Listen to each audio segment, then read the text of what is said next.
How was the killer still in the room? Okay, get out of the room. Everybody get out of the room. 2020, inside room 225. And after a year of plane disasters, from landing at the wrong airport to that crash in San Francisco, David Muir takes you inside a cockpit. I'm going to have you do the takeoff. How little do we have to do to fly this thing? Are pilots or computers now flying our planes? And what happens when the autopilot is shut down? Could we save the flight? Out of control. Plus, Overboard on that cruise. The next thing I knew, I was falling. 7 stories down, plunging into the dark water, all caught on tape.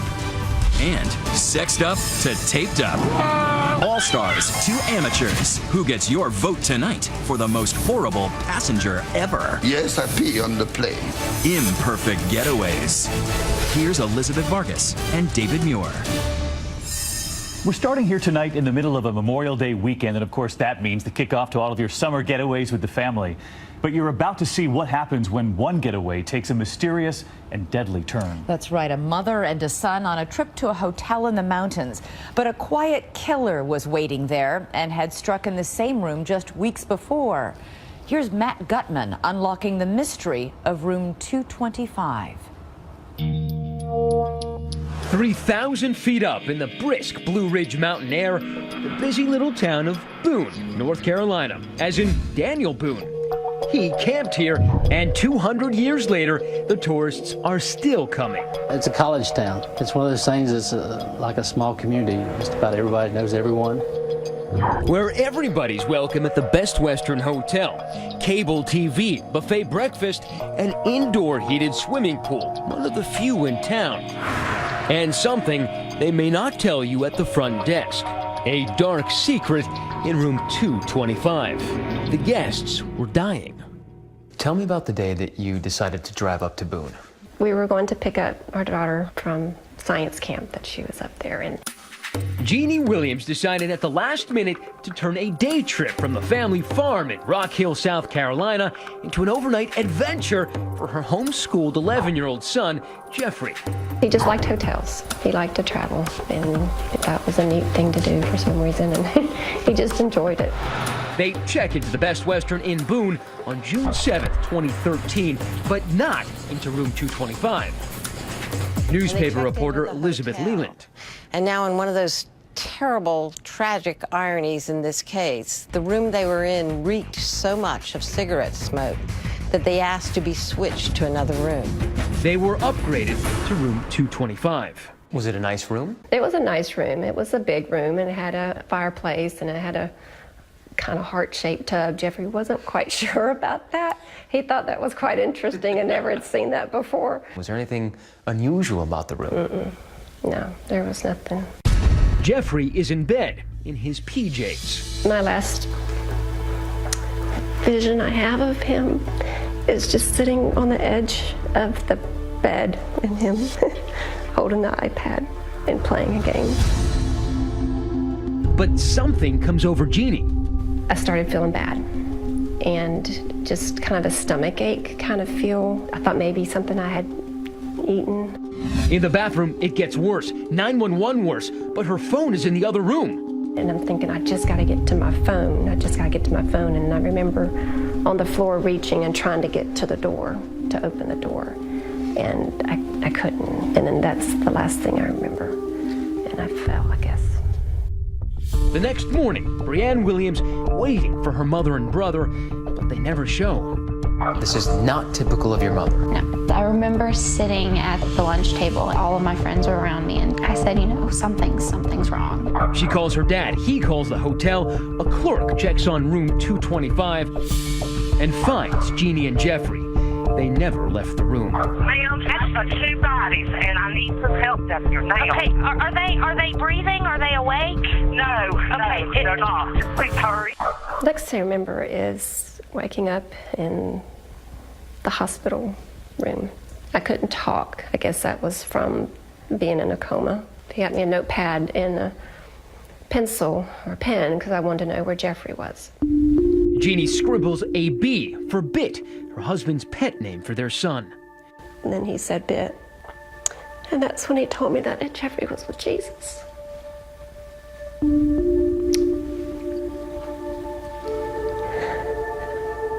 he just kept telling me, be strong. I need you. I need you.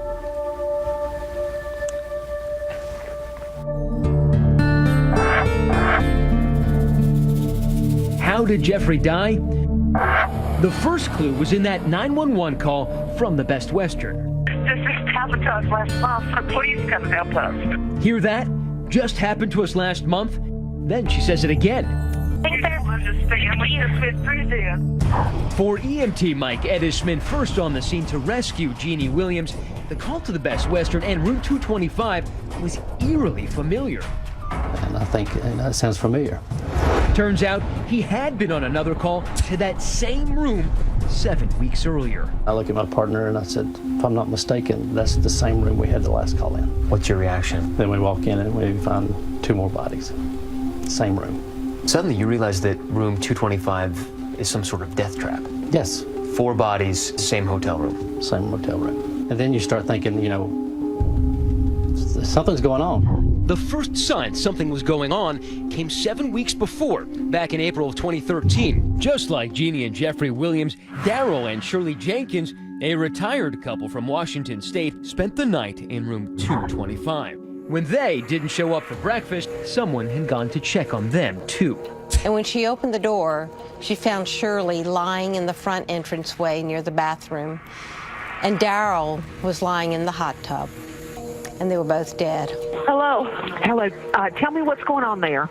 I just got in the room. There's 2 people. Neither one of them are breathing. Neither are breathing? No, ma'am. Stuff like this don't happen here. That's what everybody thinks, but it does. It does. Did a killer slip in and out of a locked hotel room in the dark of night, taking the lives of Daryl and Shirley Jenkins without leaving a single clue? Damon Malater's company manages the hotel, which is not owned by Best Western. He says he heard it was something much more mundane. The subsequent conversations I had with the police department indicated to me that the medical examiner was telling them that he was pretty sure it was death by heart attack or natural cause. The medical examiner, Dr. Brent Hall, had not, in fact, determined Daryl and Shirley Jenkins died of simultaneous fatal heart attacks in room 225 that April. He hadn't determined any cause of death. He had mailed off blood samples to the state lab in Raleigh, hoping they could help. Hard to imagine anything more urgent than finding and stopping the killer of that elderly couple. But for some reason, Dr. Hall did not ask the lab to put a rush on those samples. And they sit there. They sit there for 40 days until the first test is done. Eventually, like the morning fog that settles on this mountain town, mystery just drifted away. Unsolved, it was as if the entire town of Boone simply shrugged. There was no sense of urgency to figure out what happened. It was a mystery that lingered, but I don't think it was in the forefront of people's minds. 6 weeks after the Jenkins died, the hotel reopened room 225. A week after that, Jeannie Williams and her son Jeffrey checked in. The killer in room 225 was back. Okay, get out of the room. Everybody get out of the room. Get out of the room. Okay. Okay, ma'am. We're out. Okay. Oh, ma'am, this is awful. Please. When we come back, the killer revealed, and the businessman who could go to prison. I need to go. Please. Okay.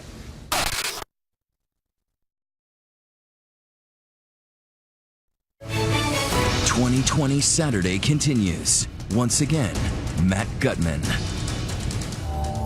Room 225 at the Best Western in the tourist town of Boone, North Carolina. One room in just 2 months, 3 deaths.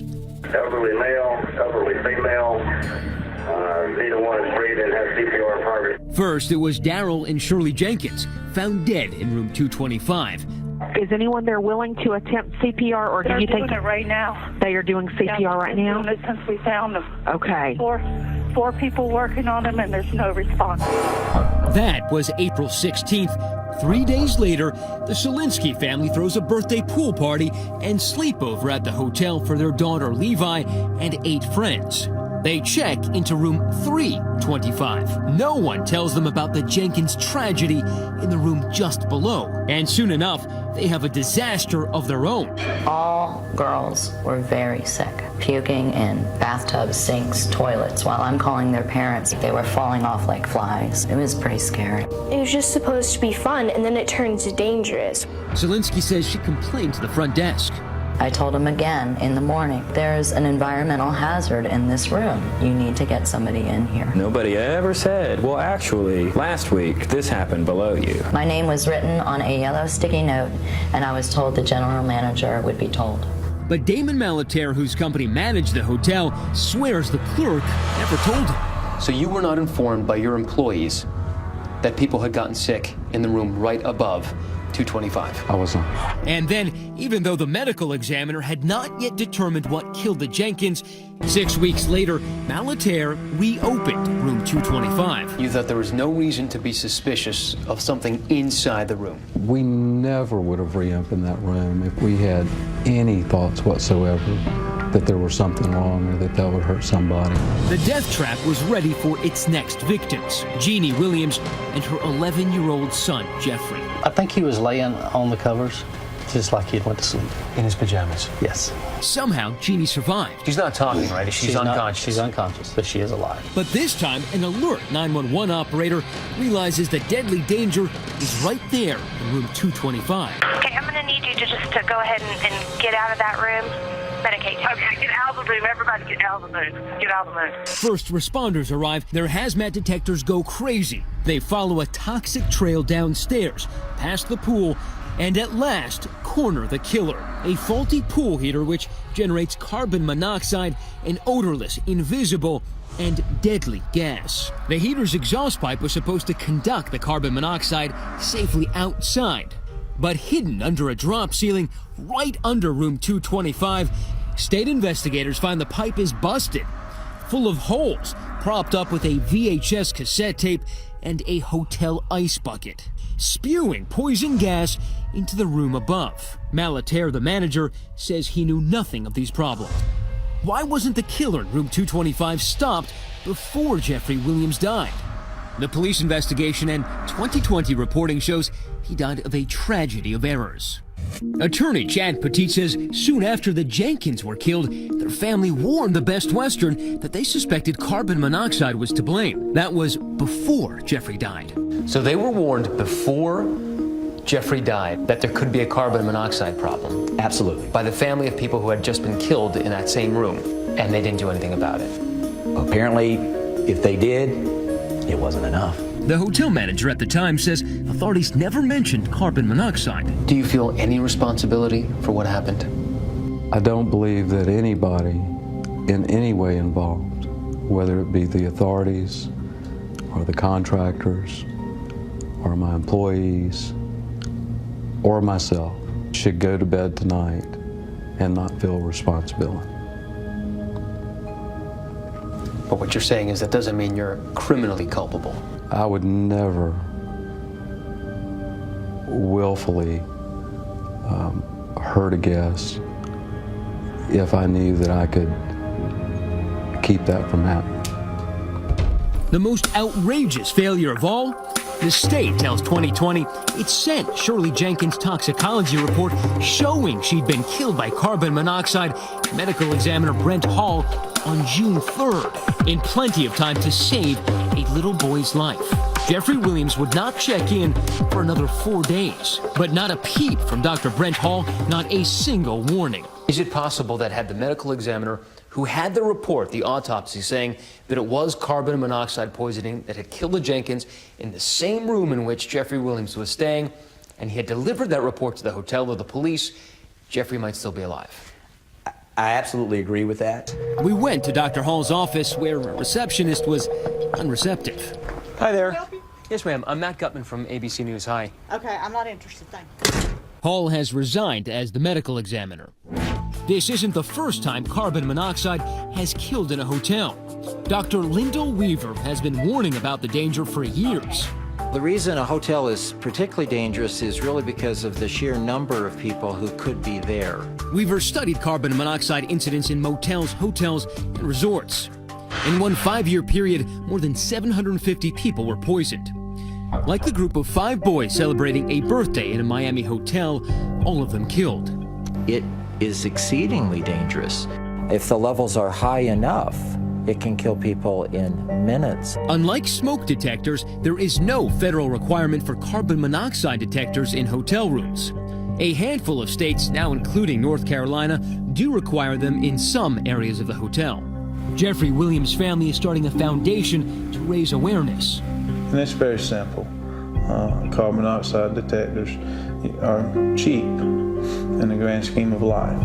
In January, a grand jury handed up indictments on the case, 3 counts of involuntary manslaughter and aggravated assault for Jeannie Williams' injuries.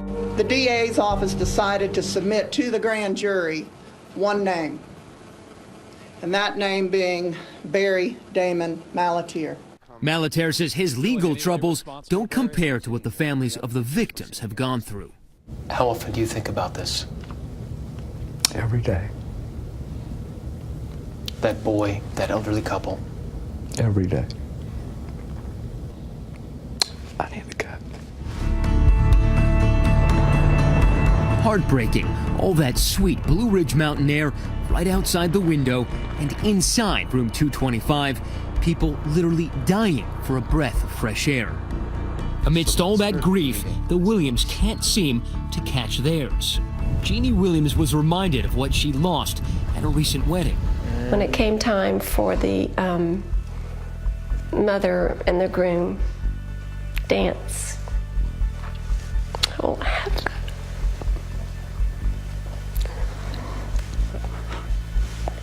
What are they gonna have? I won't have the mother and the groom dance. But I just take it one step at a time, and I just know I'll see him and I'll dance with him in heaven one day. Many of you now asking, should there be a federal law to require carbon monoxide detectors in every hotel room in this country? Tweet us, use the hashtag ABC2020. And coming up next, caught on tape, the cruise nightmare. You'll see a passenger go overboard 7 stories down, but it's what happens next that you won't believe.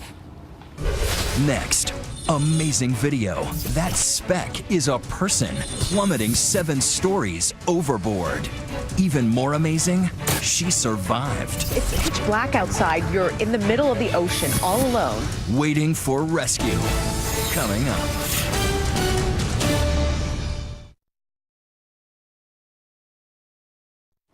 Now to that cruise nightmare, all of it caught on infrared video. Some 20 million people a year take to the seas completely safely, but there are those very rare cases of passengers who do go overboard. Tonight here, one woman who went over the edge literally 7 stories down into the darkness of the night, bobbing in the water and living to tell about it. Here's ABC's Rena Ninan. Nearly 18 million people took cruises last year, and if you were one of them, you probably stood at the ship's railing, enjoying the view, and wondered, even for a moment, what would happen if I went overboard? What you've probably never seen is a vacation video like this. I remember looking over the water, looking at the ship, and the next thing I knew, I was falling. Sarah Kirby is the woman in free fall on the video. It happened about a year and a half ago. She was on a 30th birthday cruise, Miami to Jamaica. Sarah, along with her fiancé and best girlfriend, are spending the first night of the trip bar hopping, ending up getting their drink on at the Point After nightclub. Everybody was drinking to excess, and I was enjoying it with everybody on the cruise. And honestly, you got pretty drunk that night. Yes, ma'am. We decided to leave the bar, go back to our room. The next thing I remember is going out on the balcony. It's 12 minutes past midnight. 1 second, she's holding the rail of deck 7. The next, she's plunging straight down to the unforgiving sea. A shipboard camera recorded it all. She plummets about 2 stories, slamming into a lifeboat, then dropping another 5 stories into the water. It's pitch black outside. You're in the middle of the ocean, all alone. I was so scared, and I was gonna do everything in my power to survive. But she's badly hurt, broken bones in her face, fractured ribs, and a torn artery.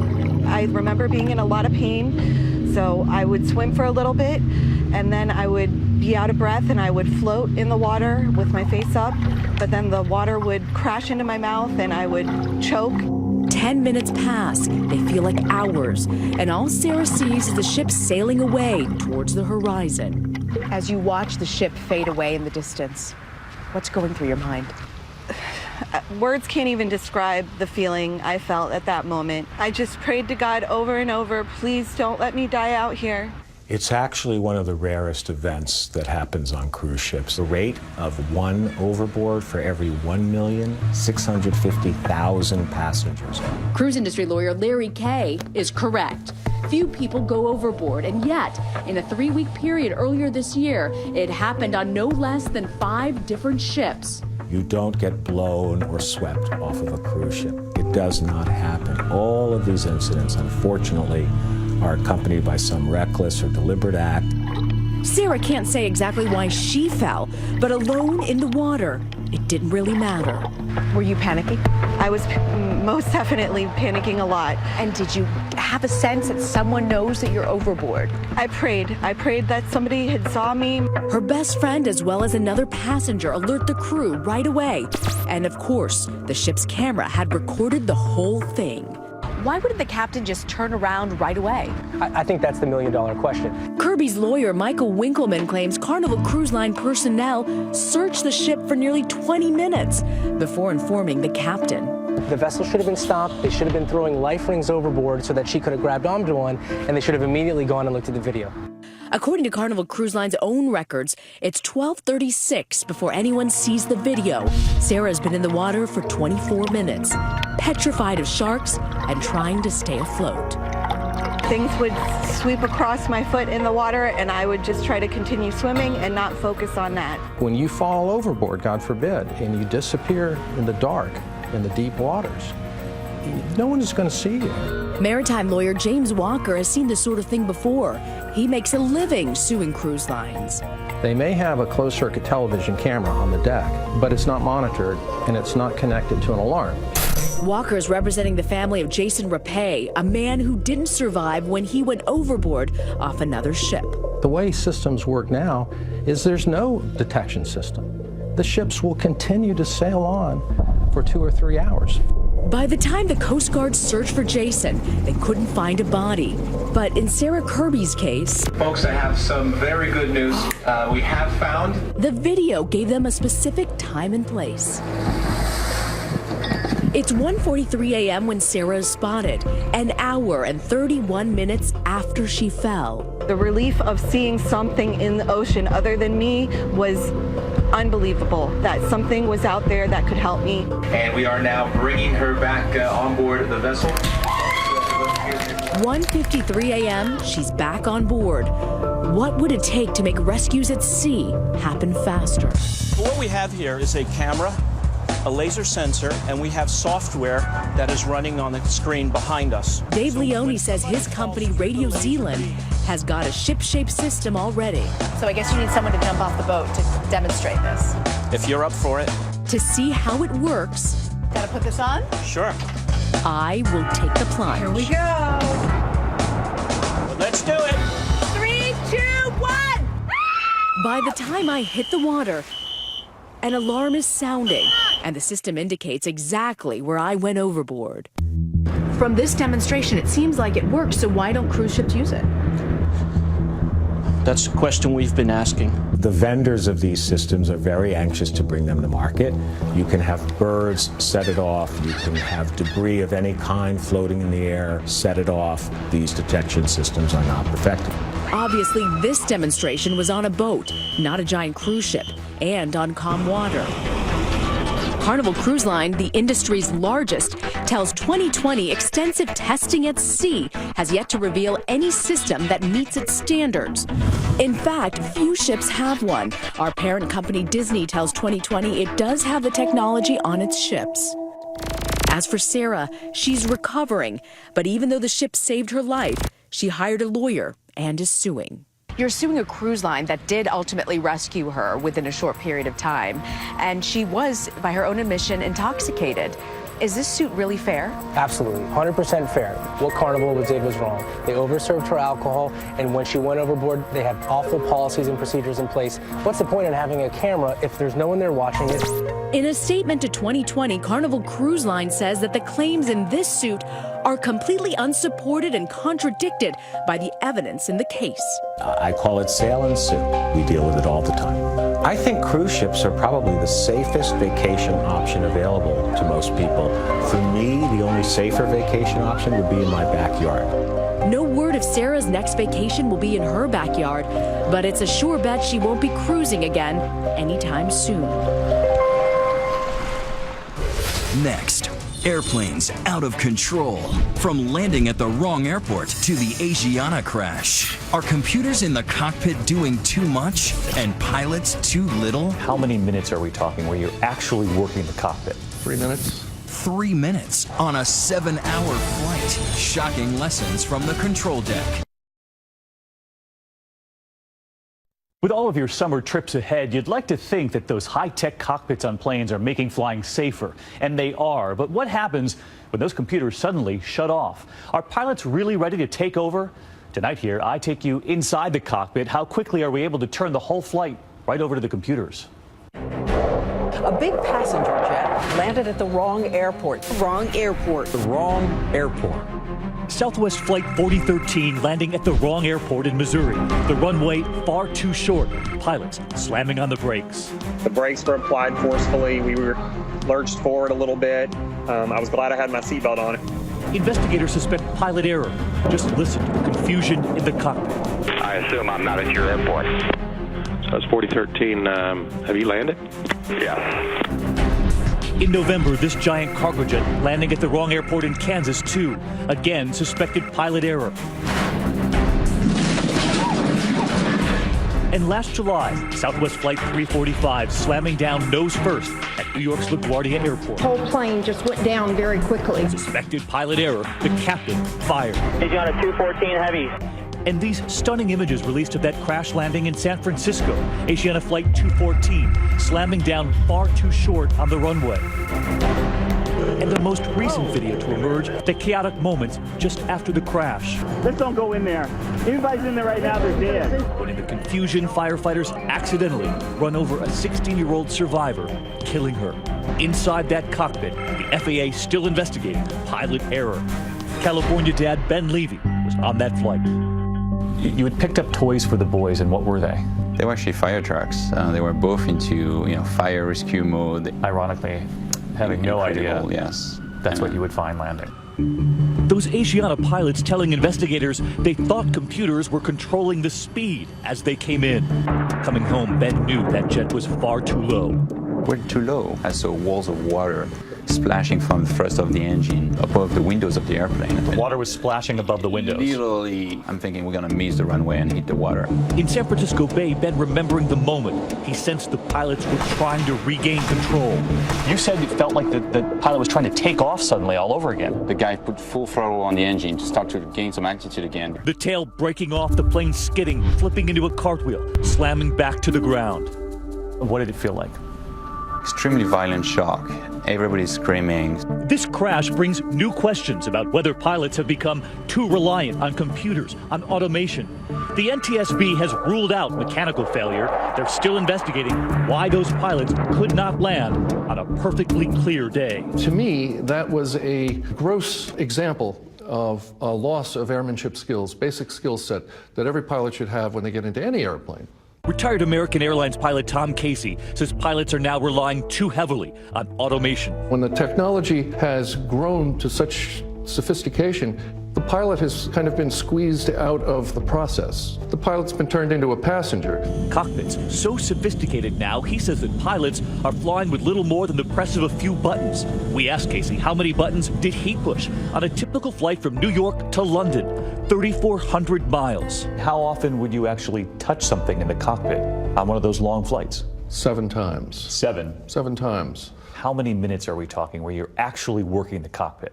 3 minutes. He says the rest of the time, the jet flying itself to London. until, of course, pressing that approach button to land. You press the APP button, and the airplane makes a beautiful approach, it lands, and it stops. And With you the sit press there. of a button? Yeah, with a press of a button. Is it really that easy? 2020 given access to the simulated cockpit at Embry-Riddle Aeronautics University in Daytona, Florida. So I'm going to literally learn what it's like to take off. Yep. They take us inside this $15 million simulator. Never flown a plane before, so this is my first attempt. I was about to learn how to take off. I'm going to have you do the takeoff. Try to stay on the center line as we roll on down the runway. And Trying to keep on the runway here. yeah, and we're at 100 knots and V1 and rotate. Rotate. Okay, so we're going up. Keep it right around magenta. You can go ahead and turn your yoke a little bit there. Yeah. There you go. Now you see we got us, we're banking. Okay, and normally the flight crew would bring the gear up, and we're at a safe speed. So I've just taken off. You just took off, and I haven't touched it yet. You're still flying us. We timed it just 3 minutes, 27 seconds before we're able to turn on the autopilot, the computers taking over the job. How does a pilot not get rusty then? A pilot does get rusty. Here's the most important thing to understand. Will the pilot know he's rusty? That's the problem. In San Francisco, the pilot of that Asiana flight now saying that a radio beacon, technology on the runway that helps you land, was out of service, that they were forced to do it manually. Aviation experts arguing that's the point. You should be able to. Other pilots had been landing without that radio beacon for weeks. Can a pilot who has been seduced into over-reliance on technology handle those situations when the airplane gives it up and says, Captain, you've got it. You're the captain. The FAA now issuing sweeping new guidelines for cockpit training, demanding pilots have more stick and rudder skills. In other words, more practice on their own, without computers. Remember the miracle on the Hudson? That was no autopilot. It was Captain Sully Sullenberger. And he has no auto systems. None. Zero. Everything's gone. He touched down with such perfection, he did everything right. But can the new breed of pilots handle something like that? I'm not sure the question has an answer yet. In the meantime, researchers are trying to help pilots better prepare for those times when computers fail, much like they did to us in that simulator. When suddenly the autopilot is not functioning and we're in a spiral. Now we're about to stall? Now we're about to stall. Try and pull back one more time. Trying to pull back. For speed now. And we'll take some bank out. And that was it. Did we hit? Yes. Proof that in those final seconds, it comes down to the pilot and their skills. You can make a plane pilot-proof, but the pilot is always there. The pilot has to have those skills. That California dad says his boys won't know until they're much older about the crash their father was in the day they got those new fire trucks. He says on every flight, he now fears what happens if the pilots are forced to save the flight on their own. Does it anger you? Those people put my life along with 310 passengers at risk that day for something that should never have happened. Next, the worst passenger ever. From crying babies to bridesmaids on a bender. Party! To that guy who had to get all taped up. What did he do to deserve that? Get ready to cast your vote when we return.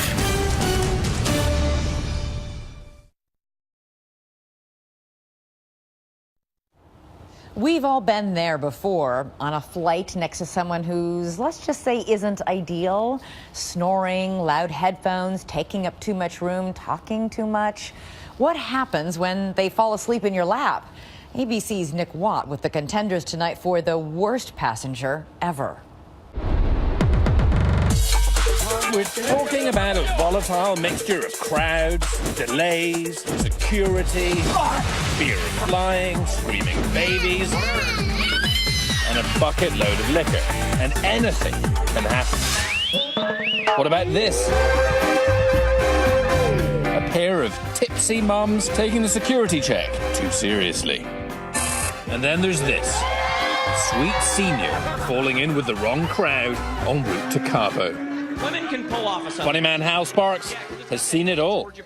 That some people just aren't good in normal life. And then they get in a plane and they don't understand how it stays in the air. They're slightly claustrophobic, agoraphobic. They all come together on a plane. Heather Poole is a flight attendant. You're on the front line. I'm the punching bag. She says it's a potential powder keg up there. You've got half a millimeter between the person sitting next to you, and there's 160 passengers in a flying tube at 30,000 feet. Now for a more buttoned-down perspective, Mary Schiavo, a former Inspector General for the Department of Transportation. Alcohol and aviation do not mix. She's now a lawyer who defends passengers accused of being unruly. Oh, look at that. She's talking, you know, Kristen Wiig on Bridesmaids. Ready to party! But for our unscientific survey of the worst airline passengers, let's just start with the naughty nakeds. Full disclosure, I did, when I was stuck over Christmas one year, I met a girl in the airport and we pretended to be a couple so that we could get on a flight together. And by the end of the flight, we were. That's all I'm saying. I myself don't usually touch any blanket on the plane that isn't wrapped for that reason. Like this pair of strangers, fined nearly $5,000 for getting ridiculously friendly on a flight from Dallas to England. And it turns out they were each married to other people, so the consequences were great. Even more alarming, the solo nude. So imagine you're rolling the cart back, and you get to the last row, and there's a naked lady sitting in the row. But the great thing about her was she still had her seatbelt on. That's just unsanitary. Next, the biggest category, the belligerent boozers. Like our duct-taped man who apparently drank a bottle of duty-free liquor on a flight from Iceland to JFK and started screaming, "The plane is gonna crash!" So he was taped to his seat. Just listen to the moaning. 50 Shades of Plane. Those are the passengers who duct taped him. Did you see that? In-flight intoxication is such a problem in Russia that Russian lawmakers are thinking of banning people from carrying duty-free alcohol on board. Here's the catch, though. There is no law in Russia that would allow airlines to restrain, much less to punish, unruly customers. Since this RT News report aired, Russia's largest carrier came out in support of making boozy behavior on board a criminal offense. In January, Jennifer Lauren, niece of Ralph, was fined $2,700 for allegedly getting drunk and air ragey. A flight attendant claims Lauren called her a fat, ugly, unhappy blonde. Lauren pled guilty, but later told the New York Post the allegations are all lies. She claims flight attendants threatened me. The law is very strict about alcohol up in the air. The airline is not allowed to board a passenger who appears to be inebriated. And an airline cannot, by federal law, serve any passenger to the point of inebriation. Do you cut people off if you think they're too drunk? Of course, we have to. They might not know it. We have tricks. Their Jack and Coke might become a lot of Coke and very little Jack. It's fine if you get drunk and just pass out. No, it's not okay if you pass out. If something goes wrong in flight, we can't be taking 140 limp noodles by the ankles and pull them off the airplane. It's basically a sobering spray that's on the horizon. In the next 5 to 10 years, there will be a spray that you spray in somebody's mouth. You just hold them down, and they kind of come to. Wow, I was sorry about that, everyone. Who pulled up my pants? I know it wasn't me. Remember Gerard Depardieu? Hello. The inexplicably attractive star of Green Card?